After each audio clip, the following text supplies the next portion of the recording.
센트럴파크에서 한 남성이 청소년들에게 집단 강도를 당하는 사건이 발생했습니다. 냉전 이후 최대 규모 수감자 교환으로 석방된 미국인들이 어제 워싱턴에 도착했습니다. 카말라 해리스 부통령에 대한 대선 후보 지명 민주당 데이원 투표가 시작됐습니다. 부동산 침체 여파로 맨해튼 빌딩이 40분의 1 가격에 매각된 사례가 나와 충격을 주고 있습니다. 아름다운 제품에서부터 아름다운 사회를 만들기까지 키스는 뉴욕에서 시작하여 현재는 전 세계 12,000명의 직원들과 함께 끊임없이 도전하는 기업입니다. 사람을 생각하고 존중하는 기업. 키스는 한인들이 사회의 주인공이 될 수 있도록 든든한 버팀목이 되겠습니다. 글로벌 뷰티 기업 키스. 시청자 여러분 안녕하십니까? 8월 2일 금요일 TKC 뉴스데스크 첫 소식입니다. 어젯밤 센트럴파크에서 10명의 청소년들이 38세 남성을 에워싸고 강도짓을 벌였습니다. 이들은 남성의 지갑과 휴대폰 등을 훔치고 자전거 등을 타고 도주한 것으로 추정됩니다. 어제 오후 10시 30분경 센트럴파크 서쪽 63번가 부근 입구에서 10명의 청소년이 38세 남성에 접근했습니다. 이들은 38세 남성을 에워싸고 남성의 지갑과 휴대폰을 훔친 뒤 제각기 도보와 자전거 등으로 도주했습니다. 경찰에 따르면 용의자들은 모두 10대에서 20대 남성으로 현재 인근 CCTV 영상을 확보 중입니다. 한편 퀸즈에서 한 남성이 연쇄적으로 시민의 맥북을 훔쳐 달아나는 사건이 발생해 경찰이 용의자를 수배 중입니다. 첫 번째 사건은 지난 7월 8일 오후 9시경 엘르머스터의 9015 퀸즈 블레바드 앞에서 발생했습니다. 버스를 기다리던 56세 여성에게 용의자가 다가와 그녀의 왼쪽 팔 사이에서 강제로 맥북 에어를 빼앗았습니다. 이후 용의자는 도보로 도주했습니다. 두 번째 사건은 그로부터 이틀 뒤인 11일 오후 6시경 이번에는 56번 에비뉴와 90번가에서 발생했습니다. 차량에 탑승 중이던 57세 여성에게 용의자가 접근해 조수석 문을 열고 조수석에서 2개의 맥북 프로를 빼앗은 뒤 그대로 도주했습니다. 경찰은 용의자의 이미지를 공개하고 시민들의 제보를 당부했습니다. 미국 등 서방국과 러시아가 각각 수감 중이던 24명을 석방하며 맞교환했습니다. 냉전 이후 서방과 러시아 사이에 이루어진 최대 규모의 수감자 교환입니다. 구소련 해체 이후 최대 규모의 죄수 교환으로 석방된 미국인 중 3명이 어젯밤 11시 45분 워싱턴 DC 인근 앤드류스 공군기지에 도착했으며 바이든 대통령과 해리스 부통령이 활짝 웃으며 이들을 한 명씩 포옹했습니다. 미국 언론들은 러시아와의 역사적인 교환으로 풀려난 미국인 3명이 다시 미국 땅을 밟았을 때 눈물과 포옹, 그리고 경례 등이 뒤섞였다고 보도했습니다. 어젯밤 공군기지에 도착한 미국인은 러시아에서 간첩 혐의로 체포돼 1년 반 정도 수감돼 있던 월스트리트 기자 에반 게르시코비치, 미국 해병대 출신 폴 앨런, 자유유럽 방송기자 알수 쿠르마세바 등 3명입니다. 이들은 트랩을 내리며 바이든 대통령과 해리스 부통령에게 거수 격리를 했고 바이든 대통령은 이들에게 미국 국기 모양의 배지를 달아주기도 했습니다. 특히 에반 기자는 기다리던 동료 기자들을 향해 I am home, 집에 돌아왔다고 말하며 어머니와 포옹을 했습니다. 이번 죄수 교환은 냉전 이후 최대 규모로 바이든 대통령의 최대 외교 성과로 기록될 뿐 아니라 민주당의 정권 재창출에도 큰 도움이 될 것으로 풀이됩니다.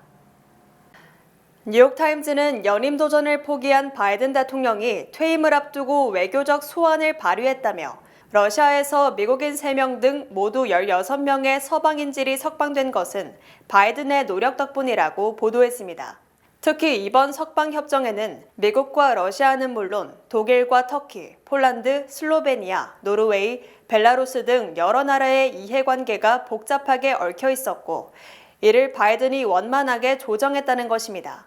실제로 바이든 대통령은 지난달 21일 인생 최대의 결단이던 대선 후보 사퇴를 발표하기 1시간 30분 전에도 슬로베니아 총리 등과의 통화를 통해 수감자 석방에 협조해달라고 설득한 것으로 확인됐습니다. 바이든 대통령은 슬로베니아가 협조해주면 감사의 표시로 슬로베니아를 방문하겠다고 약속하며 결국 슬로베니아의 협조를 이끌어냈습니다. 또한 푸틴 러시아 대통령이 무조건 석방을 요구한 푸틴의 암살자 바담 크라시코프는 독일에 수감돼 있어 바이든 대통령은 독일 총리에게 여러 차례 전화해 석방 약속을 받아냄으로써 가장 큰 난제를 해결한 것으로 전해졌습니다. 이처럼 바이든 대통령이 죄수 교환을 성사시키고 해리스 부통령과 함께 한밤중 앤드루스 공군기지에서 석방된 미국인을 맞이하는 장면은 감동을 자아냈고 결국 대선에 큰 도움이 될 것으로 예상됩니다. 이에 대해 트럼프 전 대통령은 수감자 석방 과정에서 돈이 지급됐을 가능성이 있다며 바이든 대통령의 노력을 평가절하하는 등 신경을 곤두세우고 있습니다. 정치 전문가들은 이번 죄수 교환이 해리스 부통령의 지지율에 최소 1에서 2% 이상의 플러스 효과가 있을 것으로 전망했습니다. 민주당이 어제부터 카말라 해리스 부통령에 대한 데이원 투표를 시작했으며 기독교계는 해리스 부통령을 둘러싸고 분열되는 양상을 보이고 있습니다. 민주당 전국위원회는 어제부터 오는 5일까지 민주당 대의원 3,952명에 대한 롤콜 투표를 진행하고 있으며 해리스 후보는 이미 과반인 1,976명 이상의 지지 서명을 받았기 때문에 5일 이전에 조기의 후보로 확정될 것이 확실해집니다. 이에 따라 해리스 후보는 후보로 공식 지명되면 5일 이전에 부통령 후보를 발표할 것으로 알려졌습니다. 한편 시사주간지 뉴스위크는 기독교 내 보수 세력이 해리스 부통령에 대해 종교적 공격을 가하고 있으며 이에 대해 해리스 부통령을 지지하는 기독교 내 일부 세력은 보수 세력을 공격하는 서명운동을 벌이고 있다고 보도했습니다. 특히 기독교 내 보수 세력은 기독교 민주주의를 중심으로 뭉치는 반면 기독교 내 해리스 지지 세력은 페이스 포 아메리카라는 단체를 중심으로 집결하는 등 분열 양상이 심화되고 있다고 지적했습니다. 기독교 민주주의는 해리스 부통령을 성차별적이고 강력한 여성을 공격하는 데 오랫동안 사용되어 성경 속 인물 이세벨로 규정하고 기독교 교리를 위배하고 있다고 주장했습니다. 반면 페이스포 아메리카는 극우 세력이 성경을 왜곡, 해리스 부통령에 대한 인종차별, 성차별, 심지어 원색적인 욕설을 퍼붓고 있다고 지적했습니다. 한편 가톨릭계 일부에서도 낙태권 등을 강조하는 해리스 부통령에 대해 거부하는 시선이 존재하고 있으며 신도들 중 일부는 낙태권 찬성 등에 대해 노골적으로 반감을 표시하는 것으로 알려졌습니다. 불과 4년 전 약 3억 달러에 매매됐던 맨해튼 오피스 빌딩이 97% 하락한 값에 팔린 것으로 확인돼 충격을 주고 있습니다. 뉴욕타임즈는 맨해튼 50스트릿과 7에비뉴 인근의 50스트릿 135의 23층 빌딩이 지난달 31일 경매에서 850만 달러에 팔렸다고 보도했습니다. 이 빌딩은 UBS 리얼티 인베스터스 소유로 지난 2019년 12월 17일 2억 8,500만 달러에 매매됐으며 2006년에는 3억 3,200만 달러에 팔린 것으로 드러났습니다. 이를 감안하면 이 건물은 2019년 매매가의 2.97% 수준에 팔린 것으로 97%의 손해를 본 것이며 2006년 매매 가격의 2.5%, 즉 97.5% 하락한 가격에 팔린 것입니다. 이 건물은 건물주가 토지 소유주로부터 땅을 빌려 빌딩을 지은 것으로 매달 토지 소유주에게 임대료를 지불해야 하지만 건물이 사실상 텅 빈 상태라 토지 임대료조차 부담하지 못해 헐값에 처분한 것입니다. 또 맨해튼 센트럴파크 인근 1740 브로드웨이 빌딩도 지난 4월 19일 1억 8,600만 달러에 팔린 것으로 확인됐으며 이는 매입가의 70%나 낮아진 가격입니다. 이처럼 맨해튼의 사무용 빌딩 가격이 믿기 어려울 정도로 폭락한 것은 하이브리드 재택근무가 유노멀이 되면서 사무용 수요가 급감했고 고금리에 따른 모기지 이자 부담이 가중됐기 때문으로 풀이됩니다. 대한항공이 오는 15일부터 장거리 노선에서 제공됐던 일반식 라면 서비스를 중단하는 등 기내 간식 서비스를 변경한다고 발표했습니다. 대한항공은 기내 컵라면 국물로 인한 화상사고를 방지하기 위해 이 같은 조치를 취하게 됐다고 밝혔습니다. 최근 수년 새 난기류 발생이 2배 이상 늘면서 기체가 심하게 흔들리는 일이 잦아졌고 국물이 쏟아져 발생하는 화상사고도 종종 벌어졌습니다. 일반석에서는 승무원이 뜨거운 물을 부은 컵라면을 한꺼번에 여러 개를 옮겨야 하고 승객들이 가깝게 모여 앉아 있어 화상의 위험이 크다고 대한항공은 설명했습니다. 대한항공은 장거리 노선 일반석의 컵라면 서비스를 중단하는 대신 기존에 제공되던 샌드위치 외에 핫도그, 피자, 핫포켓 등 새로운 기내 간식을 선보일 예정입니다. 미국 일부 항공사 비행기에서 부모가 자녀의 옆자리에 앉을 때 부과됐던 가족석 수수료가 사라집니다. 31일 바이든 행정부는 항공사들이 비행기에서 함께 앉는 가족들의 좌석에 수수료를 부과하는 것을 금지한다고 발표했습니다. 지난 3월 기준 델타 항공 등 일부 항공사들은 부모가 어린 자녀 옆 좌석을 지정할 때 적게는 $15에서 $50의 추가 수수료를 부과해왔습니다. 이들 항공사는 승객에게 어린 자녀와 떨어져 앉을 수 있다며 사전에 수수료를 내고 좌석을 지정하도록 권장해오고 있었습니다. 앞으로 항공사들은 별도의 추가 수수료 없이 13세 미만 어린이를 동반한 승객에겐 무료로 나란히 앉을 수 있도록 해야 합니다. 백악관에 따르면 이 같은 조치로 평균 좌석 수수료를 $25로 계산했을 때 4명의 가족이 왕복 여행하는데 $200를 절약할 수 있습니다. 간밤에 아시아 증시가 폭락 사태를 빚었습니다. 각종 경제 지표들이 미국 경기 침체 우려를 심화시킨 데 이어 인텔의 2분기 실적 쇼크와 대규모 구조조정도 침체 공포를 더했습니다. 한국과 일본 등 아시아 증시가 일제히 약세를 보이며 검은 금요일을 맞이했습니다. 어제 발표된 미국 주요 경제 지표들이 나타낸 경기 침체 우려는 연준의 오는 9월 금리 인하 전망이라는 호재까지 못 들 정도로 강력했습니다. 어제 발표된 지난주 신규 실업수당 청구 건수는 24만 9천 건에 달해 지난해 8월 첫째 주 이후 1년 만에 최대치를 기록했고 이는 다우존스가 집계한 전문가 전망치 23만 5천 건을 크게 웃돌았습니다.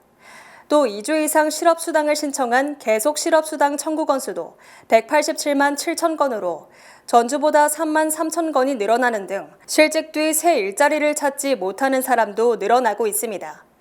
여기에다 공급관리협회가 집계한 7월 구매관리지수도 46.8로 시장 예상치 48.8에 크게 못 미치며 8개월 만에 최저치를 보였습니다. 반도체 기업 인텔은 부진한 2분기 실적을 내놓으며 실적 쇼크를 보였습니다. 인텔은 2분기 실적이 예상치의 5분의 1 수준에 그쳤으며 비용 절감을 위해 직원 15%가량을 감원하겠다는 대대적인 구조조정 계획을 발표했습니다.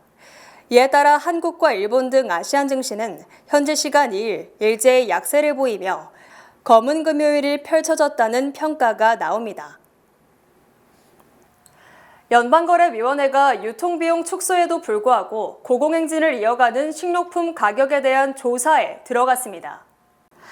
리나칸 연방거래위원회장은 대형업체들이 권한을 이용해서 가격을 부풀리고 있는지 확인하고자 한다며 대형 유통업체의 비용과 상품 가격에 대한 정보를 제출하도록 지시할 것이라고 밝혔습니다. 연방거래위원회의 이 같은 조치는 식료품 생산회사는 물론 유통업체들이 과도한 이득을 취한다는 분석에 따른 것으로 풀이됩니다. 연방거래위원회는 2021년부터 2022년까지 1년간 식품 가격이 11% 상승한 가운데 식품 유통업체 이익이 6% 증가했다고 밝혔습니다. 농림부도 식품 가격이 2019년부터 2023년까지 25% 상승, 다른 소비재 상품과 서비스 가격을 앞질렀다고 밝혔습니다. 한편 식료품 가격의 이 같은 급등에 따라 소비자들이 지갑을 닫고 있으며 일부 업체들은 이에 놀라 다시 가격 인하 등 고객 잡기에 안간힘을 쓰고 있습니다. 월스트리트저널은 최근 식당들이 할인 행사에 들어가고 있으며 식품 제조업체들은 가격 인상 속도를 늦추거나 일부 업체는 가격을 내린 신제품을 내놓고 있다고 보도했습니다. 현대차의 지난달 미국 판매량이 증가한 반면 기아는 판매량이 줄어든 것으로 확인됐습니다. 현대차가 지난달 미국 시장에서 하이브리드 모델의 인기에 힘입어 작년 같은 달보다 좋은 실적을 거뒀습니다. 반면 기아는 전반적인 실적 부진으로 작년보다 판매량이 줄었습니다. 현대차 그룹은 지난달 제네시스를 포함한 현대차와 기아의 미국 판매량이 13만 8,976대로 작년 같은 달 대비 3.3% 감소했다고 밝혔습니다. 업체별로는 현대차는 7만 5,396대를 판매, 1년 전보다 3.5% 증가한 반면 기아차는 10.4% 축소된 6만 3,580대를 판매했습니다. 또한 제네시스도 6,193대를 판매, 약 2.2%가 감소했습니다. 모델별로는 하이브리드 차량이 강세를 보여 투산 하이브리드의 판매량이 1년 전보다 무려 1.85배 급증했으며 소나타 하이브리드가 50.1%, 산타페 하이브리드가 42.7% 등 하이브리드 전체 판매량이 12,347대로 1.53배 늘었습니다. 비교적 큰 폭 감소를 기록한 기아차는 전기차 등 친환경 모델의 비중이 18%에 달했으며 대표 차종인 스포티지가 12,628대로 1년 전보다 6.5% 증가했습니다. 이처럼 지난달 현대 및 기아차의 판매량이 줄어든 것은 자동차 딜러들이 사용하는 판매 재고 관리 시스템이 해커의 공격을 받아 상당 기간 차질을 빚었기 때문으로 풀이됩니다. 앞으로 오렌지 주스를 먹기가 힘들어질 것으로 보입니다. 기후변화와 병충해 확산 등으로 오렌지 수확량이 줄면서 오렌지 주스 가격이 고공행진을 이어가고 있습니다. CNBC는 세계적인 오렌지 산지인 미국 플로리다 등에서 오렌지의 수확량이 줄면서 오렌지 주스가 비싼 가격을 유지하고 있다고 보도했습니다. 미 농장사무국 연맹의 분석에 따르면 현재 미국의 오렌지 생산은 매우 심각한 상황이며 공급이 수요를 따라가지 못해 소비자 가격이 급등하고 있다고 밝혔습니다. 오렌지 주스 가격은 지난 2022년 말 이후 급격히 오르기 시작했습니다. 당시 플로리다에 허리케인과 한파가 닥친 이후 플로리다주 전체 오렌지 농장 면적은 절반으로 줄었으며 기후변화와 병충해 확산으로 농가 소득이 감소하며 재배 면적이 줄어들며 생산량이 급감했기 때문입니다. CNBC는 기후변화가 지속되며 오렌지 생산을 위태롭게 만드는 문제는 해결되지 않고 있다고 지적했습니다. 미주 최대 한인은행에서 이제 아시아계를 대표하는 은행으로 도약하는 희망을 설계하는 전문가들의 은행, Bankers, Experts, Neighbors, 뱅크 오브 호프가 지원합니다. 주요 단신 전해드립니다. 하마스 최고 지도자 하니에의 암살이 미사일 공격 등으로 알려졌으나 실제로는 2달 전 하니에가 머물 테헤란 숙소에 미리 설치해둔 폭탄을 원격으로 폭파시키는 방법이 사용된 것으로 드러났습니다. 트럼프 전 대통령 피격 30초 전 지역 경찰이 총격범을 발견, 경찰 무전을 통해 총이다라고 외쳤지만 비밀 경호국이 이 무전을 듣지 못했던 것으로 드러나 기본적인 통신망조차 확보하지 못했던 것으로 확인됐습니다.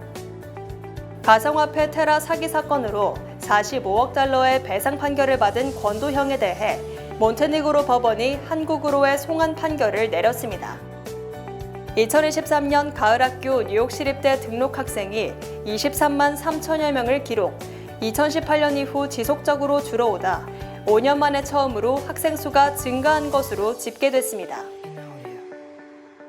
PCB뱅크가 1일 류정환 미동부 지역 본부장을 보행장에서 전무로 승진 발령했으며 미동부 지역에서 PCB 임원이 탄생한 것은 이번이 처음입니다.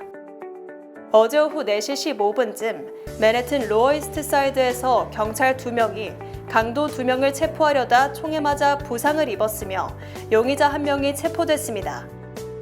지난달 30일 오후 9시쯤 브루클린 처치 에비뉴 인근 5층 아파트에서 3살 배기 남자 어린이가 추락했으나 기적적으로 목숨을 건졌습니다.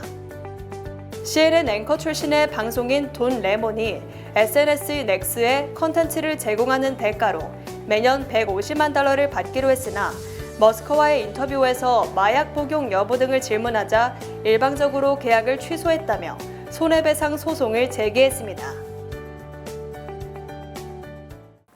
날씨 전해드립니다. 토요일인 내일은 뇌우 소식이 있습니다. 낮 최고 기온은 90도, 최저 기온은 75도입니다. 해 뜨는 시간은 5시 54분, 해 지는 시간은 8시 8분입니다. 이상으로 주간 날씨와 세계 날씨 전해드립니다.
이상으로 8월 1일 금요일 TKC 뉴스데스크 여기서 마치겠습니다. 시청해주신 여러분 고맙습니다.